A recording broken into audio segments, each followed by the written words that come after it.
ஆய் போற்றி காவாய் கனகத்திரளே போற்றி கைலை மலையானே போற்றி போற்றி போலியர்கோன் வெப்பொழித்த புகழி இதுக்குள்ளே போட்டு வச்சிடுறேன். புகழியர்கோன் கடல் போற்றி ஆளிமிசை கல்மிதப்பில் அணைந்த பிரான் அடி போற்றி வாழி திருநாவலூர் வந்தொண்டர் பதம் போற்றி ஊழிமலி திருவாத ஊரர் திருத்தாள் போற்றி தந்தைதாய் ஆவானும் சார்கதீங்காவானும் அந்தமிலாய் நமக்காவானும் எந்தமுயிர் தானாகுவானும் சரணாகுவானும் அருட்கோனாகுவானும் குரு தெளிவு குருவின் திருமேனி காண்டல் தெளிவு குருவின் திருநாமம் செப்பல் தெளிவு குருவின் திருவார்த்தை கேட்டால் தெளிவு குருவுரு சிந்தித்தல் தானே கைலாய பரம்பரையில் சிவஞான போத நெறி காட்டும் வெண்ணெய் பயில் வாய்மை மெய்கண்டான் சந்ததிக்கோர் மெய்ஞான பானுவாகி குயிலாரும் பொழில் திருவாவடுதுறைவாள் குரு நமச்சிவாய தேவன் சைலாதி மரபுடையோன் திருமரபு நீடுழி தடைகமாதோ மங்களாம்பிகை உடனவர் மகிமாலீஸ்வரர் முக்கண்ணியம்மை உடன் முக்கண்ணப்பர் ஈரோடு திருமுறைக் கழகம் தொண்டர் சீர் பரவுவார் சம்பந்த சரணாலய அடிகள் திருவடிகள் வணங்கி இப்பணி செய்ய உடல்நலம் மனவளம் ஞானத் தெளிவை குருவினிடத்திலும் திருவினிடத்திலும் விண்ணப்பித்து சக்தி விநாயகர் அகிலாண்டேஸ்வரி உடனமர் சோழீஸ்வர பெருமான் திருவடிகள் வணங்கி சுந்தரமூர்த்தி சுவாமிகள் திருவடிகள் வணங்கி 7ஆம் திருமுறை பதிக எண் 83வது பதிகம் மந்திர எண் 7வது மந்திரம் 83வது பதிகம் மிக முக்கியமான பதிகம். தொடங்கி ரொம்ப நாள் ஆச்சு, அப்படியே கிடக்குது என்ன? ஆமாம். அந்தியும் நண்பகலும் 5 பதம் சொல்லி என்று சைவ சித்தாந்தத்தோடு தொடங்குகிற மந்திரம்.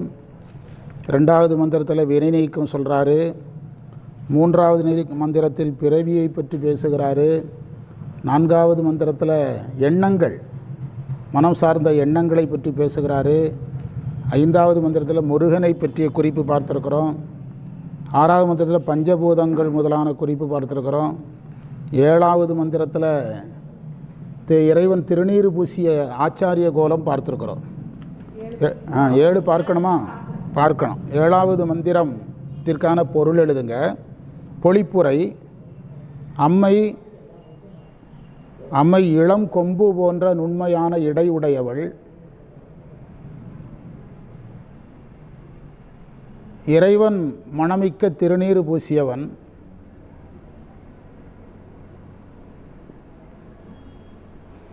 எல்லா உயிர்களுக்கும் சேமநிதி போன்றவன்.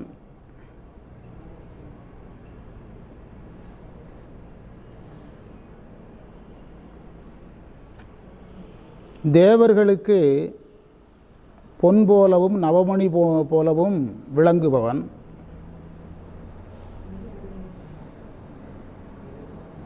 எனக்கும் பொன்னும் நவமணியுமாக இருப்பவன்.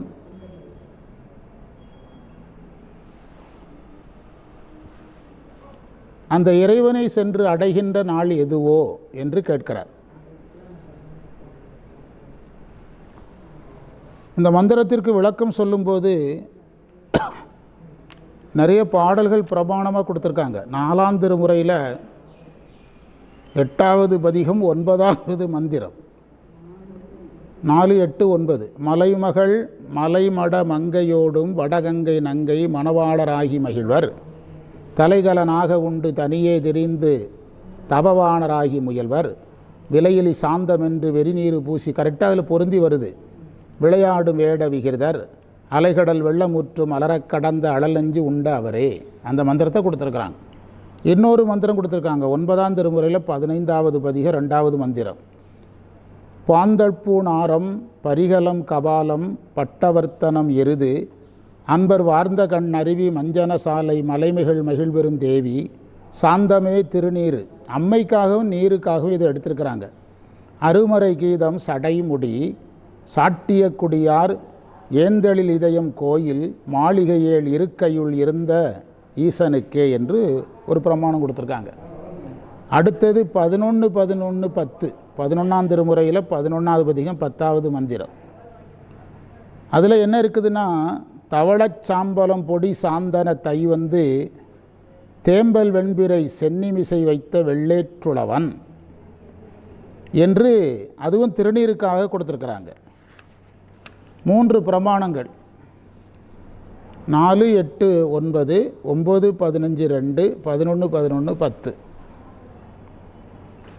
பாடம் கேட்குறேன்ட்டு அவர் உட்காந்துருந்தார். 5 நிமிஷம்தான் அவரை 5 நிமிஷத்துக்கு மேலே அவரால் தாங்க முடியல. அவர் சொற்பொழிவுன்னு நினச்சிட்டார். பொதுவாக நாங்கள் என்ன செய்வோம்னோ இந்த மாதிரி நேரங்களில் அந்த மாதிரி ஆட்களை எங்களுக்கு தெரியும், 5 நிமிஷத்தில் போயிடுவாங்கன்னு தெரியும், அவங்கள பார்க்க மாட்டோம். இது ஒரு தொழில் ரகசியம். 5 நிமிஷத்தில் அவங்களுக்காக உணர்ச்சிவசப்பட்டு பேச மாட்டோம். ஏன்னா அவங்களுக்காக நம்ம 10 வருஷம் கச்சேரியை என்ன செய்ய முடியாது. அவன் என்ன செய்வான்னா நம்மளை பார்த்த உடனே நமக்கு ஏற்றபடி பேசுவான்னு நினைப்பான். இது ஒரு தொழில் ரகசியம். அவங்கள பார்க்காம இருந்துட்டோன்னா நமக்கு தெரியும், கரெக்டாக 5 நிமிஷம்தான் கிளம்பிடுவாங்க. ஏன்னா அவங்க என்ன கேட்டு படம் தேஞ்சாச்சு. ஆமாம், மார்க்கம் தான் பிரச்சனை. சொற்பொழிவு கேட்டு தேஞ்சாச்சு. மார்க்கம்னா கூட பரவாயில்ல, சரியினா தான் பெரிய விஷயமே. சரியை மார்க்கத்துக்கு என்ன செய்யாது, வராது. தொடர்ந்து எழுதுங்க. தேவர்களை சிவனோடு ஒப்பும் உடையவர்களாக அருளியது. இந்த மந்திரத்தில் தேவர்களை சிவனுக்கு ஒப்பா சொல்கிறார் சுந்தரர்.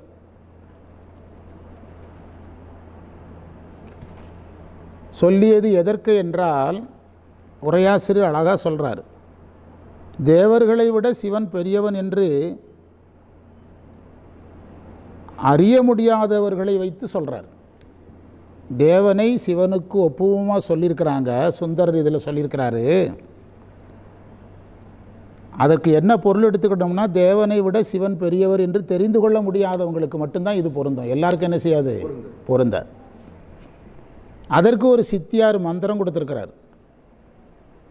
சித்தியாரில் 1ஆம் நூற்பாவில் 49வது மந்திரம், நேரே 49வது மந்திரம் எடுத்தால் போதும். சித்தியாரில் போய் அது என்ன சொல்லுதுன்னா, தேவரில் ஒருவன் என்பர் திருவுரு சிவனை தேவர் மூவராய் நின்றதோரார் முதலுரு பாதி மாதர் ஆவதும் உணரார் ஆதி அரியற்கரிய ஒன்னா மேவொரு நிலையும் ஓரார் அவனொரு விளைவும் ஓரார். அந்த மந்திரத்து பொருள் என்னென்னா, சிவன் எல்லாரையும் விட பெரியவருங்கிறது நிறைய பேருக்கு தெரியலைங்கிறத சொல்கிற மந்திரம் தான் அது. இப்போ நாம் அந்த மந்திரத்தை படித்தோம்னா அடுத்த மந்திரத்துக்கு போகலாம். மந்திரத்தை படிங்க. கொம்பன நுண்ணிடையாள். அம்மையை எதோடு ஒப்பிட்டிருக்கிறாரு, கொம்போடு ஒப்பிட்டிருக்கிறார். கொம்பன நுண்ணிடையாள். நீங்கள் கூரனை, நீங்கள் காஞ்சி காமாட்சியினுடைய அந்த தலத்து திருமேனிகள் அல்லது காஞ்சி காமாட்சியினுடைய படங்களெல்லாம் பார்த்திங்கன்னா, அம்மை அந்த ஏகாம்பரேஸ்வரரை தழுவி இருக்கிற காட்சி பார்த்தால் சேக்கிழாரே சொல்லுவார்.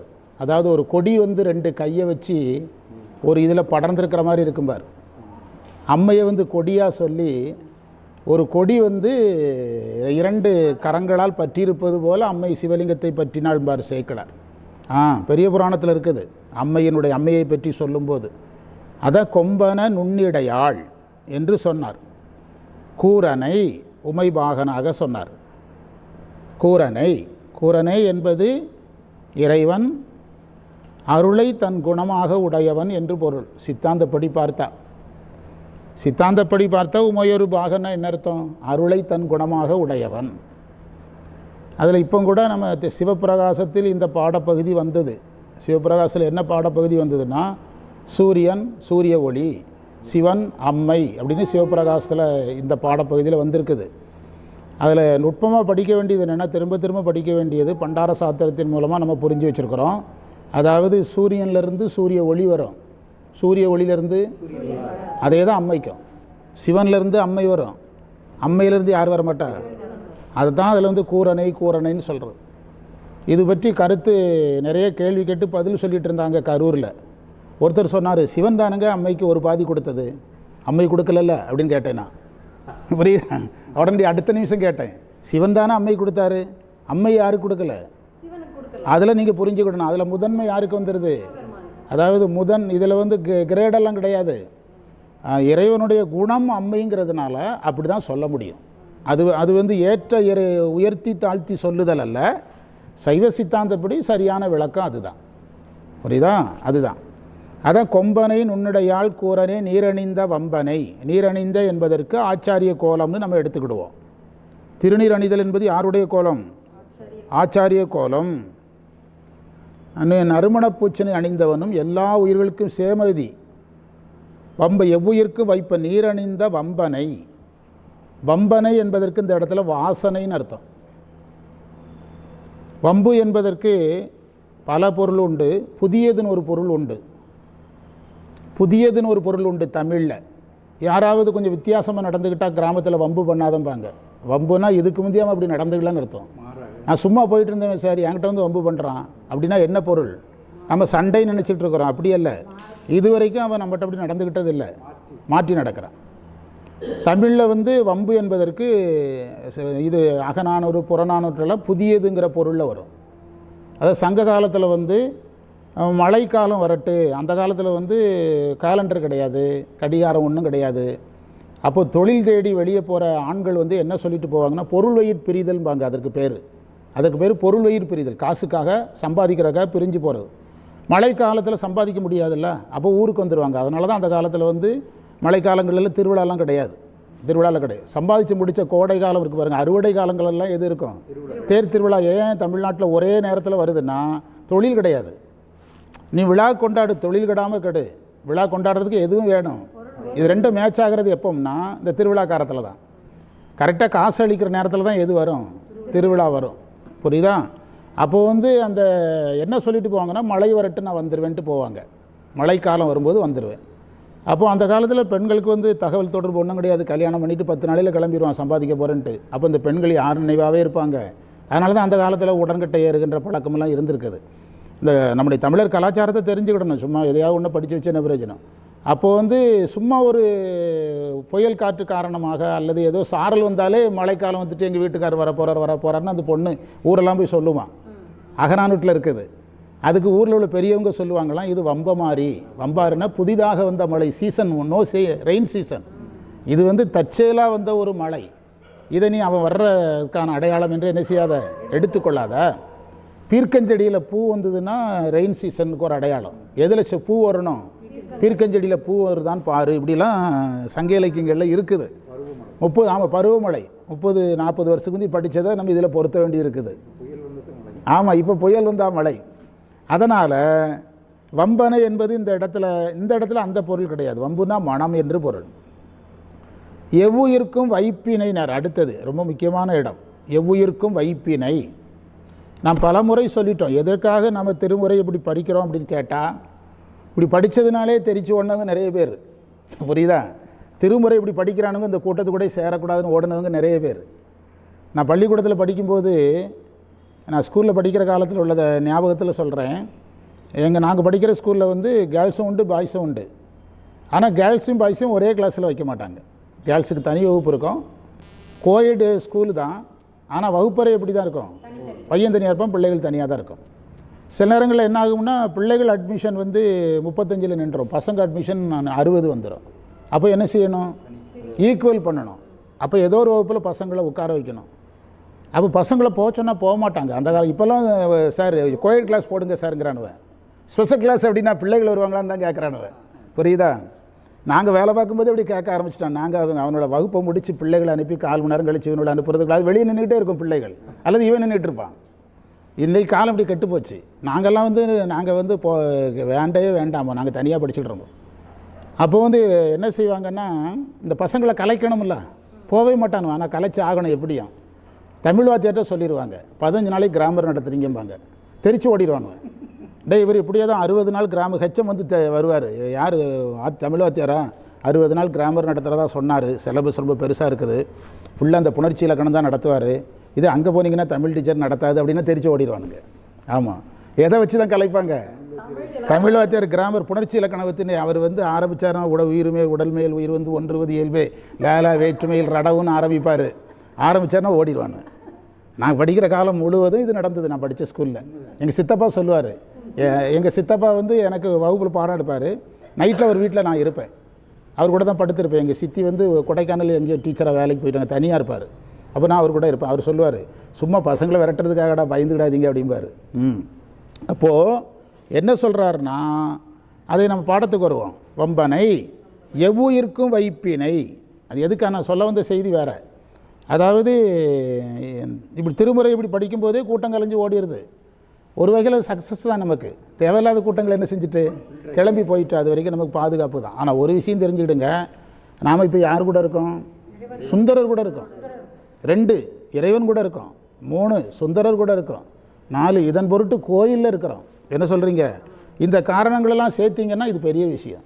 இந்த காரணங்களெல்லாம் சேர்த்து பார்த்தா இது என்ன விஷயம்? பெரிய விஷயம். அது மட்டுமல்ல, எல்லாம் ஆமாம் திருக்கூட்டமாக இருக்கிறோம், குருலிங்க சங்கமத்தில் இருக்கோம். அதை விட வந்து நீங்கள் சுந்தரர் வந்து சுந்தரர்கிட்ட நாமளே சொல்லுவோம், சாமி 40 நிமிஷத்தில் ஒரு பதிகம் படிக்கலாம்னு இருக்கிறோம், இல்லை நாங்கள் 40 நிமிஷத்தில் 2 பாட்டு படிக்கலான் இருக்கோம். அவர் எதை தான் விரும்புவார்? ஆமாம், 2 பாட்டு தான் அவர் விரும்புவார். நீங்கள் ஒரு கச்சேரிக்காரங்கிட்ட நீங்கள் பாடின ஒரு 40 பாட்டை நீங்கள் முழுதும் கேட்டு முடிச்சிட்டேன்னு சொல்லி பாருங்கள். ஒரே ஒரு பாட்டு சார், அதை ரசிக்கிறதுக்குள்ளே நேரம் சரியாக போச்சு சார் சொல்லி பாருங்கள், அவன் அதுக்கு தான் சந்தோஷப்படுவான். ஒரு விஷயம் மறந்துடாதீங்க, ஒரு முக்கியமான செய்தி சொல்கிறவங்களுக்கு, திருமடத்தில் வந்து சித்தாந்தம் பேசுபவங்கன்னு தனியாக எடுக்கிறாங்க, திருமுறை பேசுபவங்கன்னு தனியாக எடுக்கிறாங்க, ரெண்டையும் ஈக்குவலாக பேசுகிறவங்கன்னு தனியாக எடுக்கிறாங்க. அந்த லிஸ்ட்டில் நம்ம இருக்கிறோம். ஆமாம், மறந்துடாதீங்க. ரீசன் என்னென்னா, நாம் சித்தாந்தத்துக்கு என்ன முக்கியத்துவம் கொடுக்குறோமோ அதே ஈக்குவல் முக்கியத்துவம் எது கொடுக்குறோம், அதுதான் ஒரு மிகப்பெரிய வெற்றி. திருமடத்தில் வந்து 3 லிஸ்ட்டில் நம்ம வந்து எந்த லிஸ்ட்டில் இருக்கணும், ரெண்டையும் சமமாக பார்க்குற லிஸ்ட்டில் இருக்கிறோம். இதெல்லாம் நம்ம மாணவர்களுக்கு வரணுங்கிறது தான் நம்ம இவ்வளோ கஷ்டப்படுறோம். எவ்வுயிர்க்கும் வைப்பினை, அடுத்தது எவ்வுயிர்க்கும் வைப்பு என்பதற்கு பொருள் எல்லா உயிர்களுக்கும் இறைவன் சேமநிதியாக இருக்கிறான். சேமநிதி என்பது அதாவது நமக்கு ஒரு இடையூறு தோறுகின்ற நேரத்தில் அல்லது ஒரு தேவை ஏற்படுகின்ற நேரத்தில் உதவுகின்ற நிதின்னு பேர். இங்கிலீஷில் ப்ராவிடமெண்ட் ஃபண்ட் அப்படிம்பாங்க, பிஎஃப்னு சொல்லுவாங்க. கவர்மெண்ட்டில் டிபார்ட்மெண்ட்டில் இதெல்லாம் உண்டு. இதில் நம்ம லோனெல்லாம் எடுக்கலாம். கவர்மெண்ட்டில் இந்த பணம் இருக்கும், லோன் எடுத்துக்கிடலாம், அவசர தேவைக்கு எடுக்கணும். ஆனால் காரணம் வந்து பெரும்பாலும் நோய் தான் எழுத சொல்லுவாங்க. அம்மாவுக்கு சிகிச்சை செய்வதால், தாத்தா உயிருக்கு போராடி கொண்டிருப்பதால், இப்படி எழுதினா தான் தருவானுங்க. வாங்கிக்கிடலாம். கரண்டி எங்கள் ஸ்கூலில் சொல்லுவாங்க, 6 மாதத்துக்கு ஒரு தடவை கரண்டியை போட்டு வலிச்சிரு, ஒரு பைசா வச்சிடாத அப்படிம்பாங்க. அந்த சேமநிதி என்று இங்கு யார் வர்ணிக்கப்படுகிறார்? இறைவன் எல்லா உயிர்களுக்கும் இழைப்பு நேரத்தில் உதவுகின்ற செல்வமாக இருக்கிறான். இதை மாணிக்கவாசகர் எய்ப்பில் வைப்பேனர், வேற ஒன்றும் கிடையாது. அங்கேருந்து எடுத்தீங்கன்னா பொருள் தானாக வரும். எய்ப்பில் வைப்பு, எய்ப்புனா இழைத்த போது, வைப்புனா சேமநிதி. எய்ப்பில் வைப்பே என்று சொன்னார் மாணிக்கவாசகர். இழைத்த நேரத்தில் சேமநிதி போல் பயன்படுகிறான் இறைவன். அதாவது நாம் செல்வத்தோடு இருக்கும்போது நம்ம கூட கைகோர்த்து கொள்றதுக்கு நிறைய பேர் இருப்பாங்க சார். அந்த நாம் சிரமப்படும் போது யார் மட்டும்தான் நிற்பா? இறைவன் மட்டும்தான் நிற்பார். சுந்தரருக்கு பசிங்கும்போது அந்த ஊருக்காரங்க யாரும் கவலைப்படலை. அந்த சுந்தரர் என்ன ஆகாயத்தில் வந்து அப்படியே இறங்கிட்டாரா ஹெலிகாப்டரில்? அந்த ஊருக்குள்ளே சுந்தரர் நடந்தானே வந்தார், கோயில் வாசல் வரைக்கும் வந்தார்ல. அவருக்கு பசியாக இருக்கிறது ஊருக்காரங்களுக்கு தெரியாதா? யாருக்கு தான் தெரிஞ்சுது? அதுதான் எய்ப்பில் வைப்பு, அதுதான் எய்ப்பில் வைப்பு. திருநாவுக்கரசர் போனார்ல, எந்த திருவாமூர் ஏதோ ஒரு வரலாற்றில் வருதில்ல, அந்த ஊருக்கு அவர் நடந்து தானே போனார். அவர் இப்படி ஒரு சிவனடியார் போகிறாரு, அவர் எவ்வளோ ஃபேமஸாக இருந்திருப்பார். அவருக்கு சாப்பாடு கொடுக்க யார் தான் வர வேண்டி இருந்தது? சுந்தரர் பார்த்து மெலிஞ்சிருக்கீங்கிறாரு, ரொம்ப மெலிவாக இருக்கிறீங்க, பசியோடு இருப்பீங்கிறாரு. திருநாவுக்கரசர்ட்டையும் அதே மாதிரி பேசுகிறாரு. இதைத்தான் நம்ம எதுன்னு சொல்கிறோம்?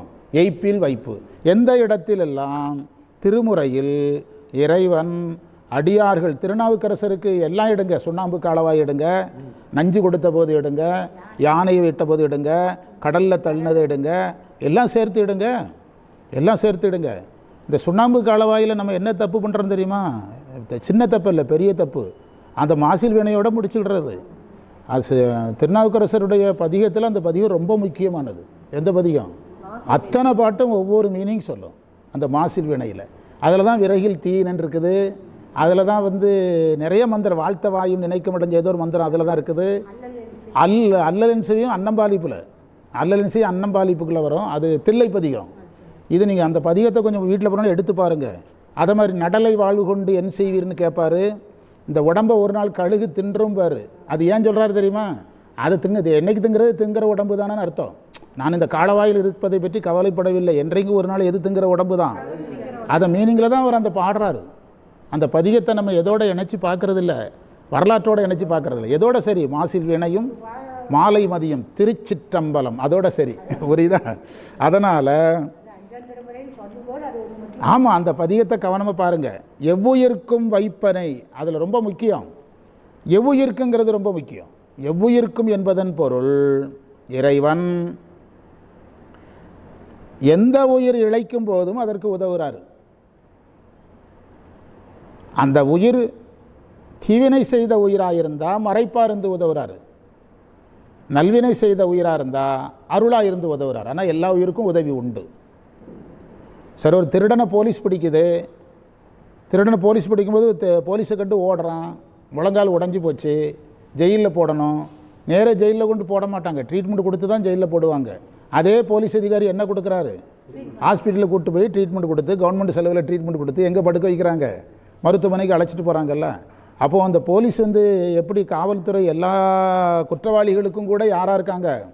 குற்றவாளியினுடைய உடல் நலத்துக்கும் பொறுப்பேற்றுக் கொள்வது போல. ஆமாம் ஆமாம், எல்லாம் எடுக்க. ஆமாம், நல்லா இருந்தாலும் மெடிக்கல் டெஸ்ட் எடுப்பாங்க. ஆமாம், பேர் எழுதுவாங்க. அவன் உள்ளே போய் எதுவும் ஆயிடக்கூடாது, அவன் இருந்துடக்கூடாது அதுக்காக. அதனால் இப்போ நீதிமன்றமே எல்லா குற்றவாளிகளுக்கும் ஒரே மாதிரி, பெண்களாக இருந்தால் ஒரு மாதிரி தீர்ப்பு சொல்லுது, குழந்தையாக இருந்தால் ஒரு மாதிரி சொல்லுது, நிறைய விஷயங்கள் இருக்குது. அதனவே எவ்வுயிர்க்குங்கிறது ரொம்ப முக்கியம். எல்லா உயிர்க்கும், நம்ம எல்லாருக்கும் ஒரே மாதிரி நம்ம இருக்க முடியாது. ஆனால் எல்லா உயிர்களுக்கும் இழைத்த போது உதவுகின்றவனாக யார் இருக்கிறா? இறைவன் இருக்கிறார்.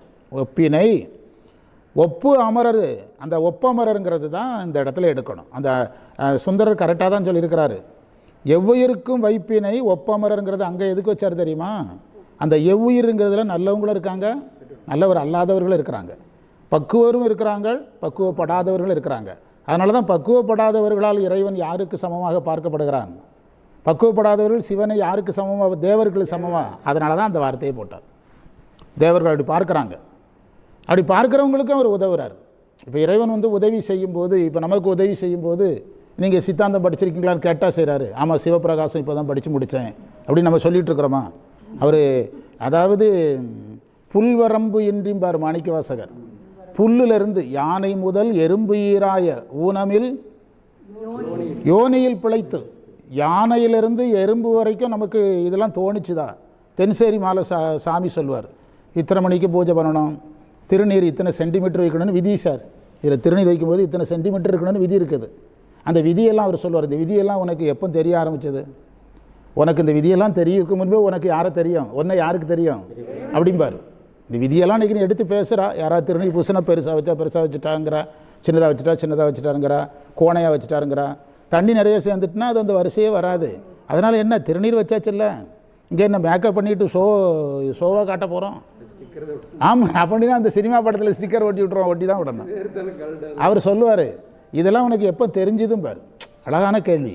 இந்த கேள்விகளெல்லாம் உனக்கு எப்போ வருவதுக்கு முன்பே உன்னை யாருக்கு தெரியும்? இறைவனுக்கு தெரியும். புல்லாக இருக்கும்போதே உன்னை யாருக்கு தெரியும்? இறைவனுக்கு தெரியும். யானை முதலாக இரும்பு ஈராய, திருவாசகத்தில் புல்வரம்பாயன்னு இருக்குது.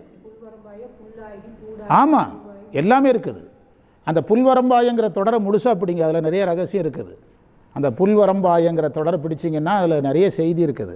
அதை எவ்வுயிர்க்கும் வைப்பினை ஒப்பமரர் செம்பொனை. அடுத்து இறைவனை எதுன்னு சொன்னார்? செம்பொன் என்று சொன்னார். இறைவனை பார்த்து இறைவன் பொன் போன்றவன் என்று சொல்லுகிறார். அதில் அந்த புல் வரம்பு இன்றிங்கிற வரியை பிடிங்க. அந்த புல் வரம்பு இன்றின்னு ஒரு தொடர் இருக்குது, சதகத்தில் வரும். அந்த வரி பெரிய செய்தியை சொல்லும். இதில் இறைவனை எதுன்னு சொன்னார்? செம்பொனை. செம்பொனைங்கிறத பார்க்குறோம். செம்பொனை என்பது பொன்னார் மேனியனே என்று சொல்வது போல இறைவனுடைய நிறத்தை வைத்து சொன்னது. சதகத்தில் வரும்னு நினைக்கிறேன். புல்வரம்பாய, அந்த புல் வரம்பு இன்றின்னு வரும். அந்த தொடர் இருக்கா இல்லையா திருவாசகத்தில்? அது ரொம்ப முக்கியம். அதில் ஒரு செய்தி இருக்குது. செம்பொனை என்று ஏன் சொன்னார் சொல்லுங்க?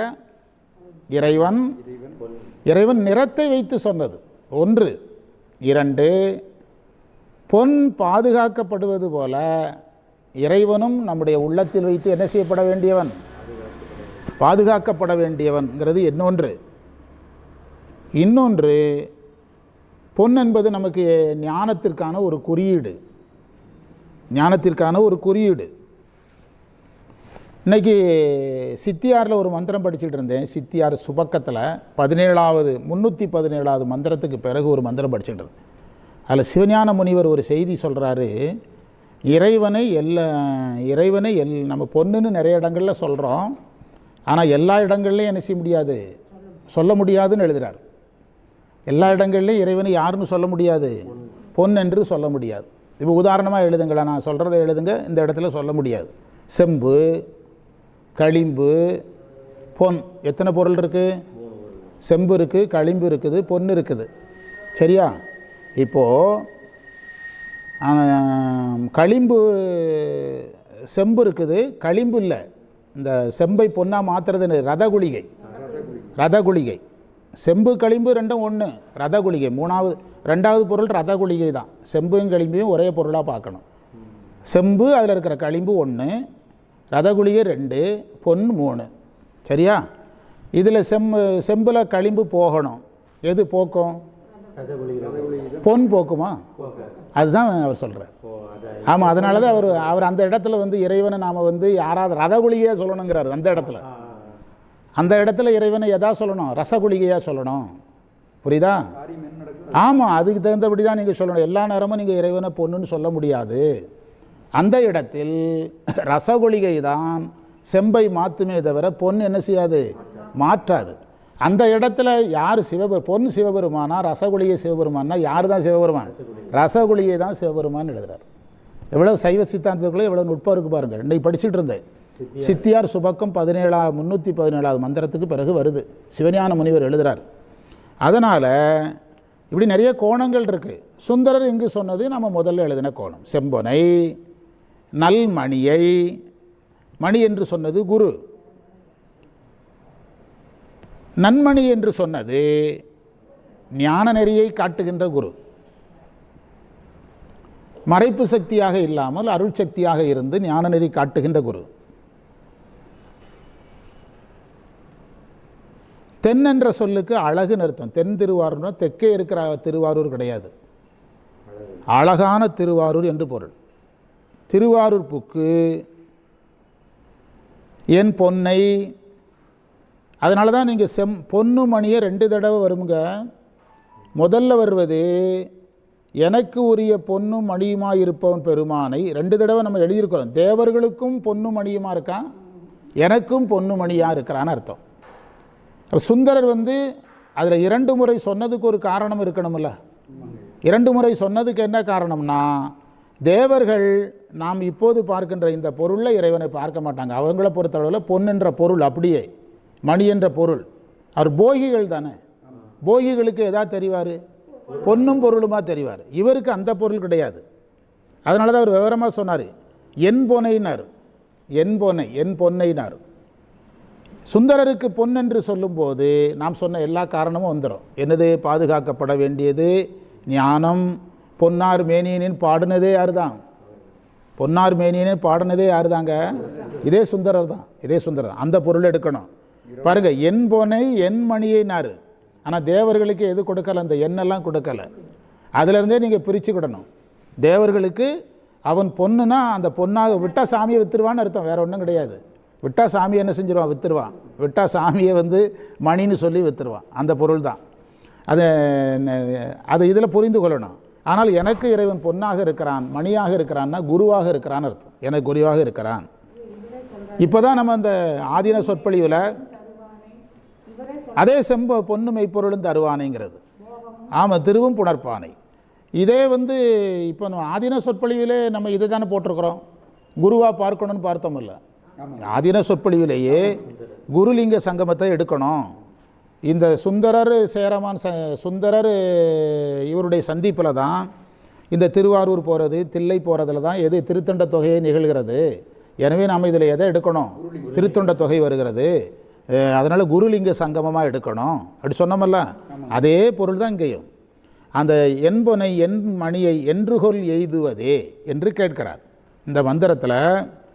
அந்த திருநீர் என்பது குரு, திருவாரூர் பெருமான் லிங்கம், என்றுகொள் எய்துவதே. இந்த 2ம் வந்தால் சங்கமும் இருக்கும். குருவும் இறைவனும் இருந்தால் என்ன உண்டு? சங்கமும் உண்டு. அதில் வந்து கேள்வி கேட்கணும். எனவே குருலிங்க சங்கமமாக நாம் இதை என்ன செய்யலாம்? பார்த்து கொள்ளலாம். இதில் சுந்தரர் சொல்ல வந்த முக்கியமான செய்தி என்னென்னா, சுந்தரை போன்ற ஞானிகளுக்கு இறைவன் வியாபகப் பொருள் என்பது தெரியும். இறைவன் ஒரு வியாபகப் பொருள் என்பது தெரியும். ஆனாலும் அந்த குருலிங்க சங்கமத்தை நமக்கு காட்டுவதற்காக அவர்களே அதில் ஒரு தீவிரம் காட்டுகிறார்கள். அவரே நான் கோயிலுக்கு போகிறதுக்கு ஆசைப்படுறேன்னு சொன்னால் தான் நமக்கு என்ன வரும்? என்னமோ அங்கே இருக்குதுங்கிற ஆசை வரும். அவரே அந்த தீவிரத்தை காட்டுகிறார். இதை தான் நம்ம நாவுக்கரசருடைய வரலாற்றில் பார்க்குறோம், நாவுக்கரசருடைய வரலாற்று பார்க்குறோம், ஞானசம்பந்தருடைய வரலாற்றில் பார்க்குறோம். அந்த முத்து என்று ஒரு பதிகம் பாடுவார் திருநாவுக்கரசர் திருவாரூருக்கு. முத்து விதானம் என்ற பதிகத்தை பாடினவுடன் ஞானசம்பந்தர் தெரிச்சு எங்கே ஓடுறாரு? அதெல்லாம் அவங்க சொல்ல வந்த செய்தி என்ன தெரியுமா? சுந்தர் ஞானசம்பந்தர் போகலனாலும் சொன்னால் இறைவனே வருவார் அவர் இருக்கிற இடத்துக்கு. அவங்க சொல்ல வந்த செய்தி அது கிடையாது. கோயில் வழிபாடு அவசியம். அதை நமக்கு எப்படி ஊட்டுறதுங்கிறத தான் அவங்க 2 பேரும் சேர்ந்து என்ன செய்கிறாங்க? ஊட்டுறாங்க. அதை திருக்கோயில் வழிபாட்டினுடைய அவசியத்தை சொல்கிறதுக்கு தான், அதிலும் குறிப்பாக திருவாரூர் வழிபாட்டினுடைய அவசியத்தை சொல்கிறதுக்கு தான் நான் என்னைக்கு போவேன்னு இருக்குதுன்னு சொல்கிறாருன்னா மீனிங் அதுவல்ல, நீங்கள் என்னைக்கு போவீங்கிறது.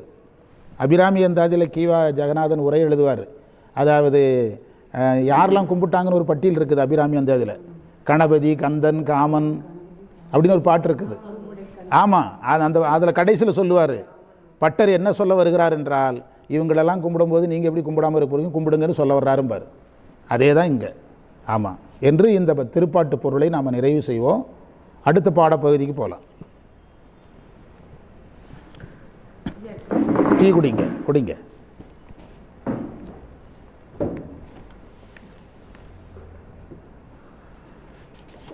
நிமிஷம்.